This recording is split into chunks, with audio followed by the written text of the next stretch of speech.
4 Ekim 2022 günlük astroloji yorumuna hoş geldiniz kıymetli takipçilerim. Sevgili arkadaşlarım, mutlu bir gün diliyorum. Sosyal bir gün diliyorum. Çünkü sosyal bir gün olacak bugün. Sabah 06.48'de Ay Plüto ile kavuşarak boşluğa girecek. Öğlene kadar günlük yarısında saat 13.20'ye kadar boşlukta. Önce bunu söyleyelim. Günün ilk yarısında sosyalleşmekte biraz sıkıntı çekebiliriz. Daha durağan, biraz belirsiz enerjiler olacaktır ayın boşlukta olması sebebiyle. Dolayısıyla gün aslında 13.20'den sonra ayın Kova burcuna geçmesiyle hız kazanacak. Ve gün genelinde ayın sadece bir tane açısı var arkadaşlar. O da Jüpiter'le iyicil bir açı. Saat 16.48-17.48 arasında. Aynı zamanda şanslı bir açıdır. Kolaylık getirir, çözüm getirir, iyilik getirir bu arada. Sosyal işlerde, özellikle toplumsal konularda başarı getirecektir. Arkadaşlar, eş, dost veya kültürel konularda da yine istediğimiz sonuçlara daha yakın bir zaman dilimi olacak.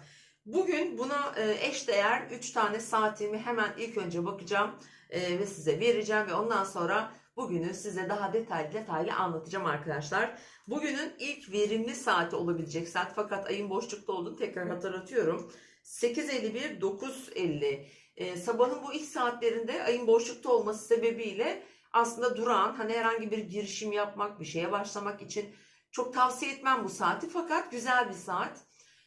Durup düşünmek, sakinleşmek, mantıklı bir şekilde düşünmek, kendimizi rahatlatmak için, mesela planlar yapmak için kullanabilirsiniz. Güzel bir saat. Diğer saatim 14, 15.41, 16.39'da.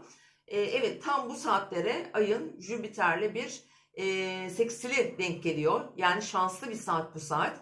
Bu saatte işte bu saydığım şeyleri yapabilirsiniz. Yeni bir girişim, yeni bir başlangıç, yeni bir mesela zeytin dalı uzatmak istersiniz birisine. Çünkü Ay Kova burcunda barışı da temsil ediyor. Özellikle arkadaşlar arasındaki olan durumlarda mesela. Onun yanı sıra ilişkilerle ilgili yine hava grubunda bugün ay. Aşk hayatı, sosyal, kültürel konular yine buraya dahil ve seyahatlerimiz varsa yapmak istediğimiz ya da planlamak istediğimiz ve hukuki süreçleri de buraya katabiliriz. 15, 41, 16, 39 bunları yapmak, girişmek, herhangi bir barış sağlamak için güzel bir saat. Eğer elinizi uzatırsanız mutlaka bir karşılık alabilirsiniz. Diğer saatim 22.43, 23.44'te sevgili dostlar. İşte bu saatte de herhangi bir temel açımız yok. Fakat şöyle diyebilirim, biraz daha uzaktaki bağlantılarımızı, mesela kültürel, işte ticari olabilir, biraz daha akademik konular olabilir.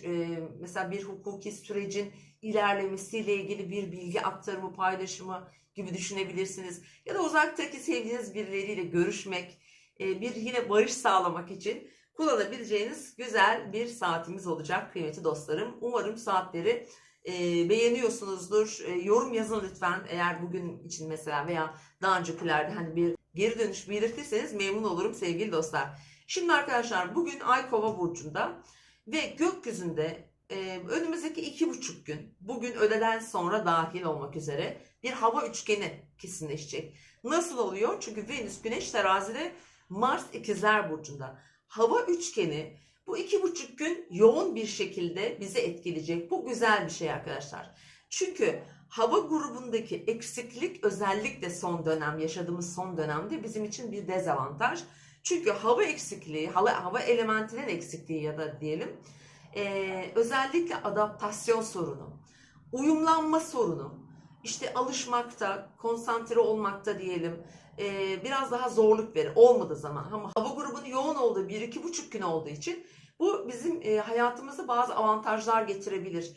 Özellikle daha sosyal oluruz, daha esnek olacağız fikirlerimizde, görüşlerimizde, daha sağduyulu yaklaşabiliriz. Biraz daha mesela entelektüel konular, kültürel faaliyetler daha ön planda olabilir. Herhangi bir konuyu paylaşmak, bildirim yapmak, fikirlerimizi beyan etmek çok daha rahat ve kolay olacaktır. Sosyal platformlar, dijital ortamlar için özellikle çok gerekli bir gün bugün ve yarın. Tabii ki hava elementinde güçlü bir hava üçgeni oluşturması demek uyumluluğu arttıracaktır. Daha fazla barış olabilir, Daha orta noktada fazla buluşulabilir genel olarak. Çünkü daha iyicildir, daha soft bir yaklaşımı vardır. Daha şeffaf olacağımızı söyleyebiliriz. Özel ilişkilerimiz için bence çok önemli kullanılması gereken bir element grubunun yoğun olduğu bir gün. Dolayısıyla hani Kova şans, fırsatlar evidir aynı zamanda. Gelecekle ilgili ideallerimiz, planlarımız için daha relax bir şekilde ilerleyebiliriz. Mesela kişi meditasyon yapacaktır. Bir şeye konsantre olmaya çalışıyorsunuzdur. Biraz esnek olmak gerekiyor. Tabii ki burada suyun da, ateşin de, toprağın da hepsinin de önemi çok fazla ama hani hava olması daha sinirlerimizi de yatıştıran, daha çabuk sakinleşme diyelim. Çünkü işin içine mantık girdiğinde konuşarak, düşünerek her şeyin bir çözümü olduğunu zaten kavruyoruz. Dolayısıyla bu anlamda yine çok uyumlu bir yerleşim bu. Bugün öğleden sonra özellikle Aslan burçları arkadaşlar. Aslan burcunun ilk 10 gününde doğanlar için söylüyorum bunu. Boğa burcu ve Akrep burcu yine dahil olmak üzere yine ilk 10 gününde doğan arkadaşlar daha güçlü etkiler alacaklar. Aslında hayatlarındaki bu eksikliği onlar için çok daha önemli olacaktır. Çünkü hepsi de sabit burç ve bu sabit burçlardaki o değişimi kolaylaştıracak bir enerji akışı var gökyüzünde. Hepimiz için öyle olacak. Mesela doğum haritasında sabit burçlar ne kadar çoksa kişinin, ki bakın mesela Aslan, Kova, Akrep burçları nerelerde ve oralarda çok elementiniz varsa muhakkak sabit grup burçların yüksekliği var. Ha, bu da tabii ki kötü bir şey değil ama hani esneklikte olması lazım. Bir denge unsuru şart. Yani bu hava elementinin güzelliğini anlatmaya çalışıyorum. Oraya bir esneklik katmak çözümsüz sandığınız bazı konulara çözüm getirebilir. İlişkilerde daha çok, parasal kaynaklar için de bunu değerlendirebilirsiniz. Mesela bir şeye çok inat ediyorsunuz. Olmadı, olmuyorsa olmuyordur. İnat etmeyeceksiniz. Yani tabii ki ısrarcı olacaksın, takip edeceksin, bir kararlılık göstereceksin ama olmuyorsa da bırakmak gerekiyor. Dolayısıyla bu hava elementi böyle farkındalıklar da hayatlarımıza getirebilir. Şimdi tekrar şuraya da gelelim tabii ki. Merkür şu anda arkadaşlar Merkür retrosunu bitirdi. Normal hareketinde. Merkür'ün normal hareketine dönmesi en çok direkt kimi etkiliyor? Tabii ki Başak burçlarını.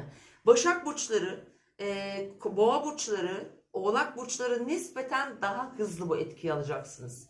Hayatınızda tıkanmış yerler daha çoktur. Özellikle dün önceki gün biraz krizler falan yaşamış olabilirsiniz ilişkilerde vesaire. O Merkür'ün durağan olduğu saatlerde, özellikle pazar, cumartesi pazar bu yoğundu çünkü.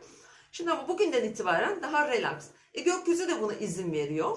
Daha güzel, daha sakin, daha huzurlu ve gönlünüz daha rahat ilerleyebilirsiniz. Hiç korkmayın. Her şey güzel olacak. Önce kalbinize ve aklınıza bunu yazın ki böyle olmasını kolaylaştıralım hep birlikte.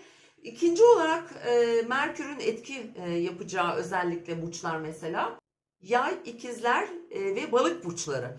Onlarda da bir rahatlama oluyor. Özellikle düşünceler bakımından. Orada bir dağılma vardı. Bir toparlayamadılar. Biraz hani değişken grup burçlarda bu biraz daha fazla olabiliyor zaman zaman ki retrolarda daha yoğun görünüyor. Özel hayatlarını olabilir. Kendi düşünce ve fikirlerinde bunu yaşamış olabilirler. Şimdi siz de rahatlıyorsunuz sevgili arkadaşlar. Özellikle de mesela Merkür teraziye geçecek tekrar bu hafta sonunda. Merkür'ün teraziye geçmesiyle zaten hepimiz daha da bir rahat edeceğiz. Çünkü artık hani Güneş, Venüs orada.